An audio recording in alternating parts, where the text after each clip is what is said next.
একটা জিনিস মানতে হবে যে কোরিয়া বাংলাদেশের তুলনায় ফিফা র্যাঙ্কিংয়ে 100 গুণ এগিয়ে।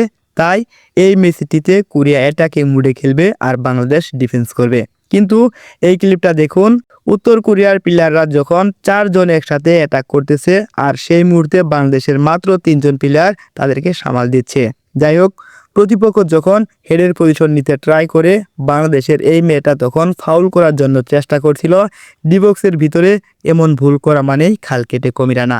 তার কাছে যখন বল তিনি লক্ষ্য করলেন এদিকে বাংলাদেশের প্লেয়ার কোনো স্পেস রাখেনি, তাই তিনি এই 3-4 জন প্লেয়ারকে বল না দিয়ে তিনি লক্ষ্য করলেন লেফট জোনের সেই প্লেয়ারটা যে কিনা 1 ফুটে রান মেক করার জন্য পজিশনে আছেন এবং তার সামনে অনেকটাই ফাঁকা স্পেস আছে আর তিনি তাকে বল পাস করলেন।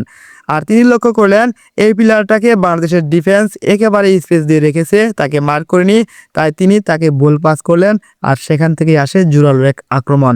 ফুটবল প্রেমী বন্ধুরা, অন্য আরেকটা ক্লিপ দেখুন। ডিবক্সের সামনে এই দুইটা প্লেয়ার তাকে অনেক স্পেস দিয়ে রেখেছে এবং তাকে মার করা হয়নি।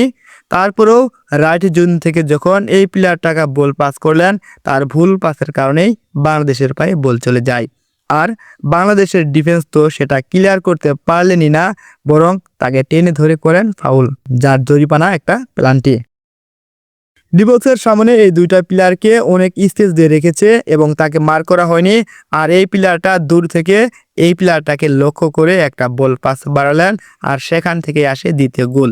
ডিবক্সে থাকা সেই প্রথম প্লেয়ারটির যদি গোল পথ বন্ধও করা যেত, এই যে সেকেন্ড প্লেয়ারটা দেখছেন একে দিয়েও কিন্তু গোল করা পসিবল ছিল। আর বাংলাদেশ ভালো খেলার পরেও এই যে সামান্য ভুলগুলো করছে, যার কারণে ম্যাচটা হেরেছে। এই ক্লিপটা দেখুন, বাংলাদেশের প্লেয়াররা যখন অতিরিক্ত হাই ডিফেন্স খেলে আর তখন উত্তর কোরিয়া কিভাবে পিছনের জায়গাটুকে কাজে লাগায়। ডিবক্সের সামনে এই 2 জন প্লেয়ারকেও কড়া মার করা হয়েছে, আবার সামনে এই 3 জন প্লেয়ারকেও কড়াভাবে নজর করে রেখেছে। এছাড়াও ডিবক্সের সামনে বাংলাদেশেরই এই 4 জন প্লেয়ার কিন্তু একেবারে ফেরি রয়েছেন। এই প্লেয়ারটা ডিবক্সের সামনে সেই ফাঁকা স্পেসটা দেখে বল পাস করলেন। গোলবারের বাচ্চা পাখি কোনো উপায় খুঁজে না পেয়ে নিজে এগিয়ে আসলেন এবং ডিফেন্স করার চেষ্টা করলেন। তার প্রচেষ্টা ব্যর্থ হলেও কিন্তু 1 ফুটে রান মেক করা এই প্লেয়ারটা দলকে গোল থেকে বাঁচাতে পারতেন, কিন্তু তিনি হঠাৎ বারবারই পড়ে যাচ্ছিলেন। এই যে একটা গুরুত্বপূর্ণ ভুল করে বসলো ডিবক্সে, যার কারণে বাংলাদেশ আরেকটা গোল হজম করলো। চতুর্থ গোলের ক্লিপটা দেখুন এই প্লেয়ারটার উচিত ছিল বলটাকে ভালোভাবে ক্লিয়ার করা, তিনি বলটাকে ভালোভাবে ক্লিয়ার করতে পারলেন না, বরং দলের পারলেন বিপদ। 4 জনের মাঝখান থেকে এই প্লেয়ারটাকে বল পাস করলেন। শক্তিশালী কোরিয়ার রাইট এরিয়ার সেই ফাঁকা স্পেসটাকে দ্বিতীয়বারের মতো কাজে লাগিয়ে করেন আরেক গোল, যেটা ছিল গোলকিপার এবং প্লেয়ারের নাগালের বাইরে।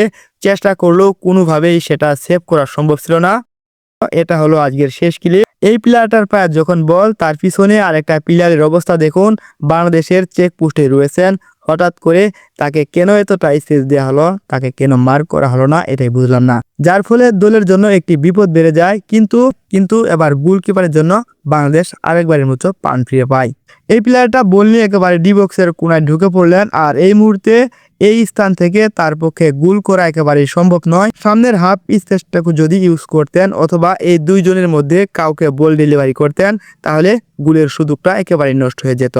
তাই তিনি লক্ষ্য করলেন এই প্লেয়ারটা ফাঁকা জায়গার ভিতরে রয়েছে, এদেরকে বল না দিয়ে তিনি এই হাফ স্পেসটুকু কাজে লাগানোর চেষ্টা করলেন এবং এই প্লেয়ারকে বল পাঠালেন, যে কিনা বাংলাদেশের 2 জন প্লেয়ারের মাঝখানে আনমার্কে ছিল। আর এখান থেকে আসে দলের 5ম গোল। ফুটবল প্রেমী বন্ধুরা, আপনার কাছে কোন বলটি ভালো লেগেছে বিস্তারিত কমেন্ট করে জানাতে ভুলবেন না। ধন্যবাদ সবাইকে। আসসালামু আলাইকুম।